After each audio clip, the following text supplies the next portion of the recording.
So thank you all for coming, and let's get it going. H.R. Johnson. Oh wait, one thing. I don't want you guys to think that this guy's just a poet up here talking on and on and on, because he's a comedian. He lives in New York, and he came all the way down here to do this for free. And so part of it's going to be comedy. So if he talks too long for an introduction, no, it's on purpose. It might not be funny, but it's on purpose. So here he comes, H.R. Johnson. HR.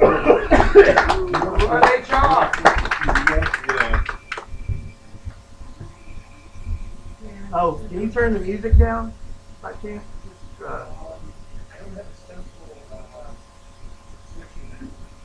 Okay, so we'll just adapt, adjust, and overcome. My jokes actually work better with shitty radio playing behind it, so I think that's fucking amazing. Yeah, it's weird that Chris would ask me to come and do this because I'm not really like a poetic comic. I just pretty much tell jokes about my dick. So we'll see how this goes. It's really fucking cold outside right now. It's winter time and it's really, really cold. But I like the winter. I feel like a lot of people don't necessarily like the winter, but I personally do because it makes me appreciate things that I normally would take for granted, like opposable thumbs, for instance. If you don't value your opposable thumbs, try doing anything with mittens on.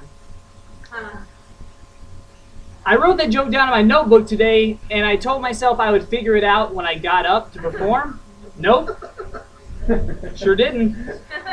Not even close. Didn't even close coming up with a punchline for that joke, but I feel like we got to do that together. So it's okay.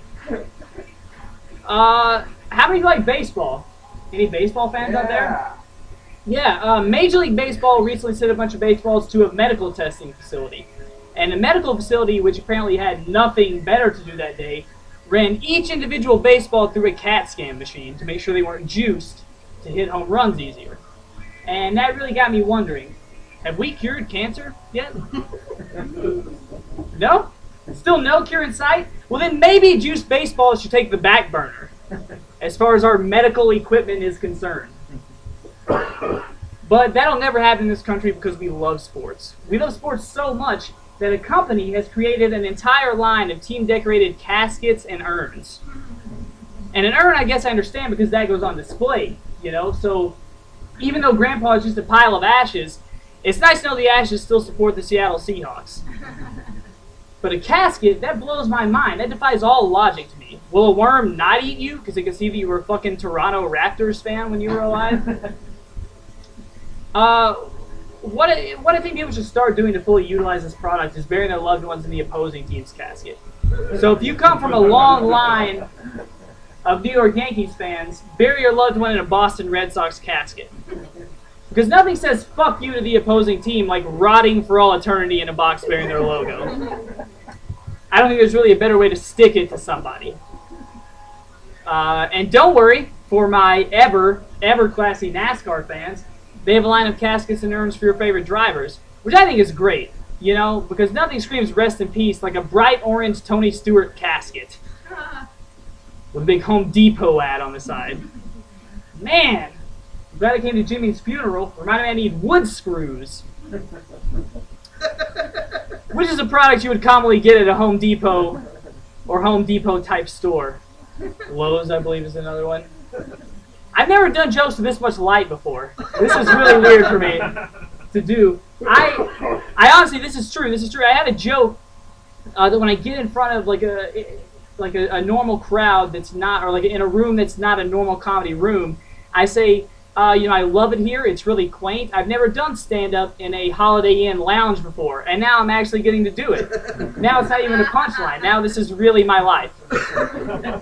Which is kind of fucking sad. I mean, let's just put that out there. But I did this for free. I didn't even ask for money to do this.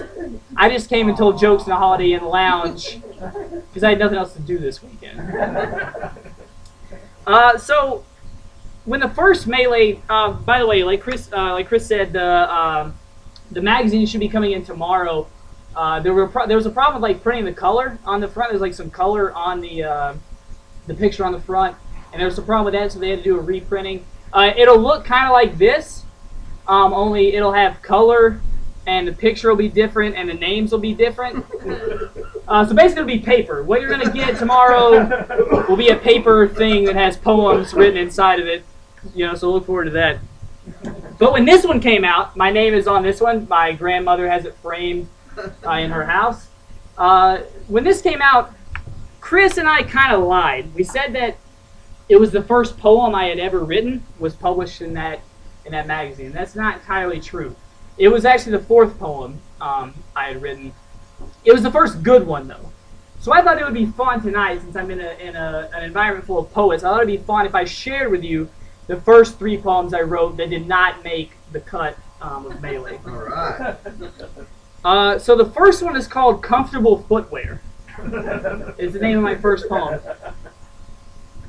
I dance with the devil, but my feet don't get burned.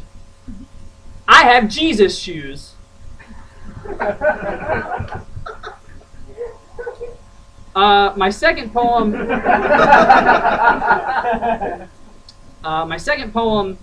Is it's just called Chaos, and I was trying to do something a little different with this poem. So this is Chaos.